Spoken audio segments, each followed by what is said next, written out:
యేసుక్రీస్తు శ్రేష్టమైన నామంలో అందరికీ శుభాలు వందనం తెలియజేస్తున్నాను. పిల్లరా అందరూ బాగున్నారు కదా? మరి ఈ దినముకి ఏర్పాటు చేయమని లేఖన భాగం చూసినట్లయితే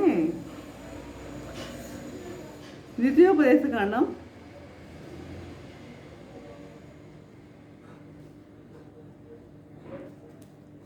6వ అధ్యాయం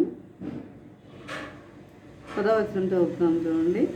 నీ దేవుడైన యెహోవా నీ పితరులైన అబ్రహాము, ఇస్సాకు, యాకోబులతో చేసిన ప్రమాణమును బట్టి నిన్ను ఆ దేశంలో ప్రవేశపెట్టి నీవు కట్టని గొప్పవగు మంచి పురములను, నీవు నింపని మంచి ద్రవ్యముల చేత నింపబడిన ఇండ్లను, నీవు త్రవ్వకపోయినను త్రవ్వబడిన బావులను, నీవు నాడని ద్రాక్ష తోటలను, ఒలీవల తోటలను నీకు ఇచ్చిన తరువాత నీవు తృప్తి పొందినప్పుడు దాసుల గృహమైన ఐగుప్తు దేశంలో నుండి నిన్ను రప్పించిన యెహోవాను మరవకుండా నీవు జాగ్రత్త పడుము.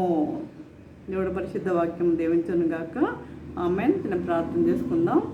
పరిశుద్ధుడా, ప్రేమగల తండ్రి, నీ పరిశుద్ధ పాదము స్తోత్రము దేవా. ప్రభా తండ్రి, ఇంతవరకు నాయన తండ్రి మమ్మల్ని సజీవుల లెక్కలో ఉంటున్నందుకు తండ్రి మీకు వందనం తెలియజేసుకుంటున్నాము. ప్రభా ఇదిగో తండ్రి, వాక్యం మేము ధ్యానించుకుంటుండగా మీరు మాతో ఉండండి, మాతో ఉండి నడిపించండి. ప్రభా ప్రతి ఒక్కరి తండ్రి వినగల దేవులు గ్రహించగల మనసును వాక్యానుసారంగా జీవించే జీవితం దయచేయమని మా ప్రభు అయిన మృత్మాలు వినమ్మగా విడుగుంచున్నాము తండ్రి. ఆమేన్. చూడండి, ప్రభు యొక్క హెచ్చరికలు ఇవి. దేవుని యొక్క హెచ్చరికలు అంటే మనం ఎలా ఉండాలి అని ఆయన మనకి హెచ్చరిక చేస్తున్నాడు. ఎలా చూద్దాం. చూడండి.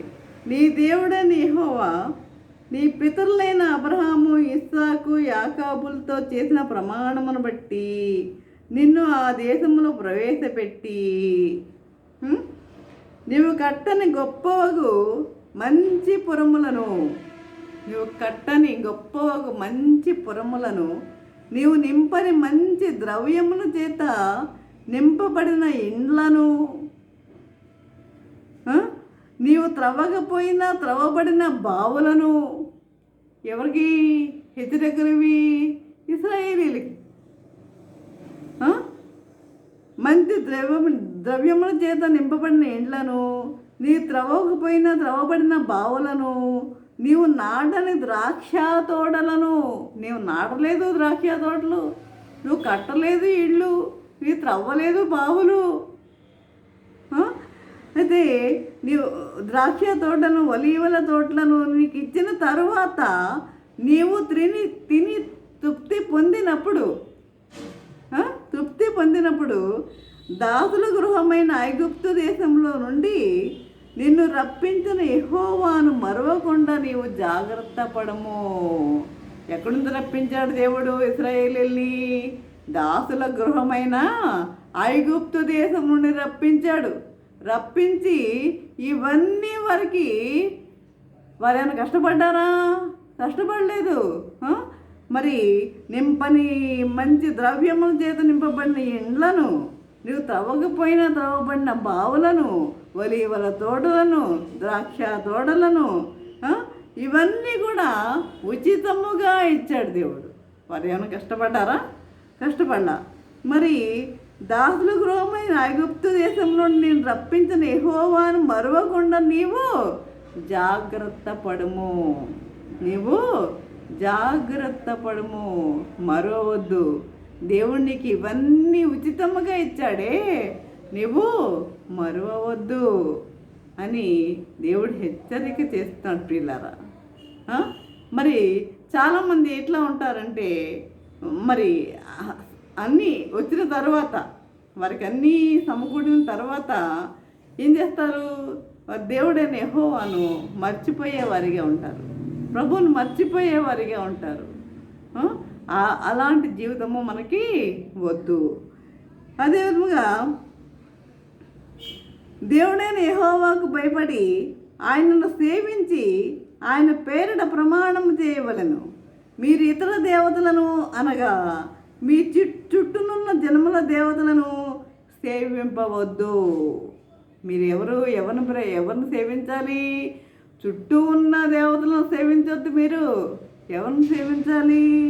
మీరు ఇతర దేవతలను అనగా మీ చుట్టూనున్న జనముల దేవతలను సేవింపవద్దు.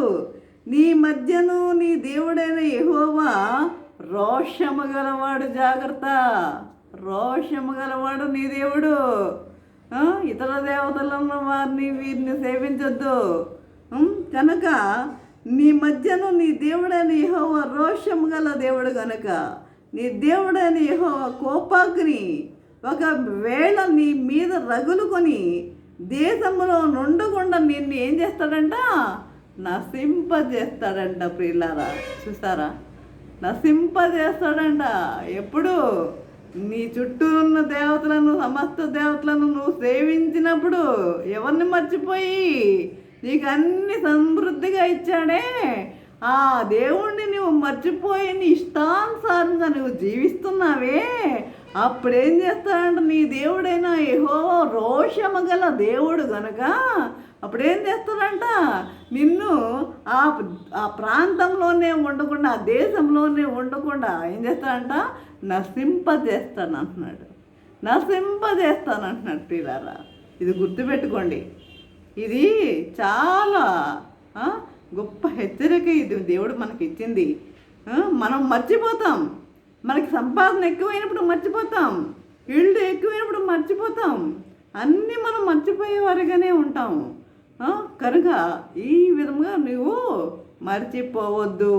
నీ దేవుడనే యెహోవా రోషము గల దేవుడు. జాగ్రత్త, రోషము గల దేవుడు. నిన్ను నశింపజేస్తానంటున్నాడు. నిన్ను ఒకవేళ నీ మీద రగులుకొని దేశంలో ఉండకుండానే నిన్ను నశింపజేస్తానంటున్నాడు. కాబట్టి ఆ విధముగా ఉండకుండా మనమేం చేయాలి? దేవుడు మనకి ఇచ్చాడు, ఇవన్నీ ఇచ్చాడు అంటే ఏంటి? ఆయన యొక్క కృప. అది ఆయన యొక్క కృప, ఆయన యొక్క దయ, ఆయన యొక్క కరుణ, ఇవన్నీ ఇచ్చాడు అంటే. అంతేగాని నువ్వు కష్టపడి సంపాదించింది ఏమి కాదు కదా. కనుక దేవుడు నీకు ఇచ్చాడు అంటే ఆయన యొక్క కృప నీ మీద ఉంది, ఆయన యొక్క వాత్సల్యం నీ మీద ఉంది. కనుక నువ్వు అవన్నీ మర్చిపోయి ఇష్టానుసారంగా నువ్వు జీవించినట్లయితే నేను ఈ దేశంలోనే ఉండకుండా నశింపజేస్తానంటున్నాడు. పిల్లారా, కాబట్టి మనం ఏ విధముగా ఉందాం? దేవుణ్ణి మనం మర్చిపోయేవారిగా మనము ఉండవద్దు. దేవుణ్ణి మనం మర్చిపోయేవారిగా ఉండవద్దు. అన్నీ ఉన్నాయి, నేను సంపాదిస్తున్నాను అన్న ఆలోచన నీకు ఉండవద్దు. అలాంటి జీవితం నీకు పనికిరాదు. కనుక ఆ విధంగా ఉండొద్దని ప్రభు తెలియజేస్తున్నాడు. అదే ఇంకో విషయం చూద్దాం. చూడండి, లూకా సువార్త 12వ అధ్యాయము 15వ వచనం చూసినట్లయితే, లూకా సువార్త 12వ అధ్యాయము 15వ వచనం.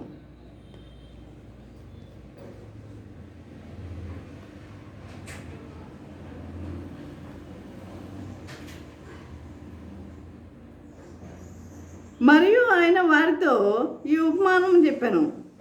ఒక ధనవంతుని భూమి సమృద్ధిగా పండెను. ఒక ధనవంతుని భూమి సమృద్ధిగా పండెను. మనం ఫస్ట్ చెప్పుకున్నది ఏంటి? దేవుణ్ణి మరవకుండా జాగ్రత్త పడము. నువ్వు దేవుణ్ణి ఎట్టి పరిస్థితుల్లో నీవు మరవవద్దు. అది ఫస్ట్ పాయింట్ మనం చెప్పుకున్నది. రెండవది ఏంటంటే లోభమునకు ఎడమియ్యక జాగ్రత్త పడము. ఇది రెండవది. లోభమునకు ఎడమియ్యక జాగ్రత్త పడము. కనుక మీరు ఏ విధమైన లోభమునకు ఎడమియ్యక జాగ్రత్త పడి ఒకని కలిమి విస్తరించడం వాని జీవమునకు మూలము కాదనెను. మరియు ఆయన వారితో ఈ ఉపమానం చెప్పాను. ఒక ధనవంతుని భూమి సమృద్ధిగా పండిందండి. ఒక ధనవంతుని భూమి సమృద్ధిగా పండింది. అయితే అప్పుడతడు నా పంట సమకూర్చుకుంటకు నా స్థలము చాలదు కనుక, నా పంట సమకూర్చుకుంటకు స్థలము చాలదు కనుక నేనేమి చేతునని తనలో దాన్ని ఆలోచించుకొని నేనేం చేస్తాను? ఇంత పంట పండిందే, ఆ పంట పండించింది ఎవరదా అని గుర్తు చేసుకోవట్లేదు. ఇంత పంట పండిందే, మరి నా స్థలం చాలదు కనుక నేనేమి చేతున్నాను తనలో తాను ఆలోచించుకొని నేను ఇలాగు చేతునని అనుకుంటున్నాడు. ప్రభా, నీ చిత్తం, ఈ పంట నువ్వు పండించావు, ఈ చిత్తం ఎలా చేయాలో నువ్వే సలహా ఇవ్వమని ప్రభుని అడగాలి. కానీ తనకు తానే నిర్ణయం ఇక్కడ తీసేసుకుంటున్నాడు. స్వనిర్ణయం తనే తీసుకుంటున్నాడు ఇక్కడ. కనుక నేనేమి చేతునని తనలో తాను ఆలోచించుకొని నేను ఇలాగూ చేతును అనుకుంటున్నాడు. ఏం చేస్తాడంట? నా గుట్లు విప్పి వాటికంటే గొప్పవి కట్టించి అందులో నా ధాన్యమంతటిని నా ఆస్తిని సమకూర్చుకొని నా ప్రాణముతో కొత్త కొట్లు కట్టిస్తాడంట. కొట్లు కట్టించేసి అందులో ఏం చేస్తాడు? ఈ బాగా సమృద్ధిగా పండిందే ఆ పంటను అందులో పెట్టేసి తన ధాన్యం అంతటిని అందులో పెట్టేసి నా ఆస్తిని సమకూర్చుకొని నా ప్రాణంతో ఏమంటున్నాడు? నా ప్రాణమా అనేక సంవత్సరములకు విస్తారమైన ఆస్తి నీకు సమకూర్చబడి ఉన్నది. ఆహా, ఎంత వెరివాడండి! విస్తారమైన ధనము, విస్తారమైన ఆస్తి నీకు సమకూర్చబడి ఉన్నది.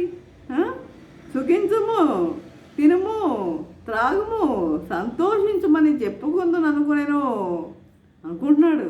తినుము, త్రాగుము, సంతోషించుమని చెప్పుకుందును అనుకున్నైతే దేవుడు వెర్రివాడా! నిజమే, వెర్రివాళ్ళమే కదా.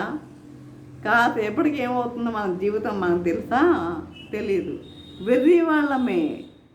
వెర్రివాడా, ఈ రాత్రి నీ ప్రాణం అడుగుచున్నాను.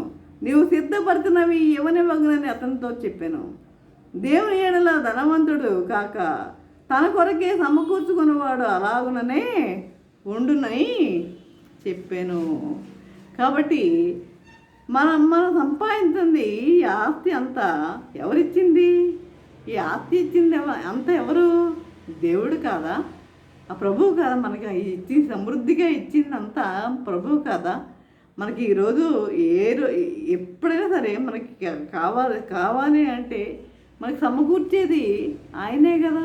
ఈ జీవితం ఎంత స్వల్పం. ఈ స్వల్పమైన ఈ జీవితం కొరకు మనం ఎంత ఆరాటపడిపోతూ ఉంటాం. ఏ టైము ఏమైపోతుందో మన జీవితం తెలియదే. ఎప్పుడు ఎలా మరణం ఎలా ముంచుకొస్తుందో కూడా మనకు తెలియదే. కానీ కొంతమంది ఏం చేస్తూ ఉంటారు అంటే, కొంతమంది వారికి వారే జీవితాలను నాశనం చేసుకుంటూ ఉంటారు. అది మన చేతిలో లేదు. కొంతమంది తాగొద్దు అన్న కూడా ఏం చేస్తారు? తాగుతూనే ఉంటారు. ఇది తప్పయ్యా, వద్దయ్యా, అది ప్రాణానికే నష్టమయ్యా అన్నా కూడా వాళ్ళు తాగుతూనే ఉంటారు. మరి మనం ఏం చేయలేం. వినే వాళ్ళకే మనం చెప్పగలము. కనుక ఈ జీవితము స్వల్పమైనది. చూడండి, కొంతసేపు కనబడి అంతలోనే మాయమయ్యే ఆవిరి వంటిదిరా ఈ జీవితం. లోకాన కాదేది శాశ్వతం. ఏ నిమిషం ఏమవుతుందో మన జీవితం తెలియదు. ఎప్పుడు ఏమైపోతామో మనకు తెలీదు. ఈ నిమిషం నీవు పోతే నీ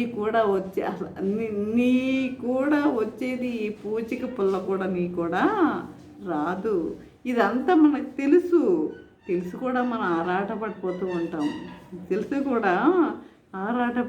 ఉంటాం. కాబట్టి దేవుడిచ్చిన సమృద్ధిని బట్టి మనం ఏం చేయాలి?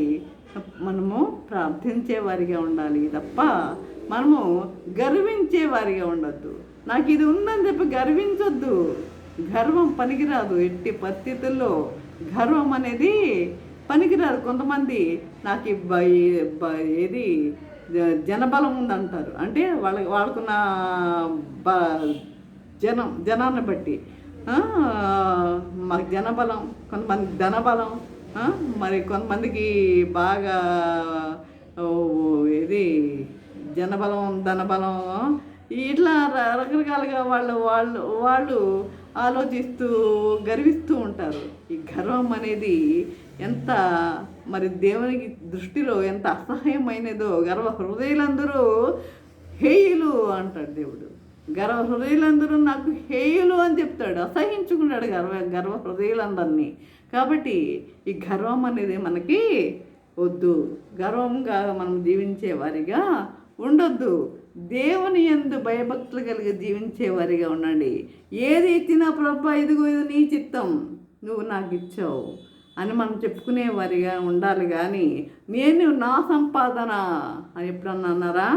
అది దేవుడు తీయటానికి సెకండ్ పట్టదో తెలుసా మీకు? అది నీ చేతిలో నుంచి తీయడానికి సెకండ్ పట్టదు. ఇది నా సంపాదన నువ్వు గర్వించినట్లయితే.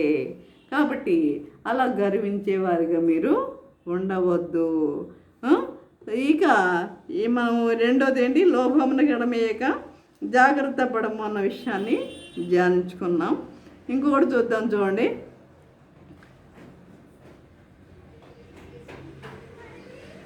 మీకు కలిగిన స్థిర మనసు విడిచి పడిపోకుండా కాచుకొని ఉండుము. 2 పేతురు 3వ అధ్యాయము 17వ వచనం. 2 పేతురు 3వ అధ్యాయము 17వ వచనం.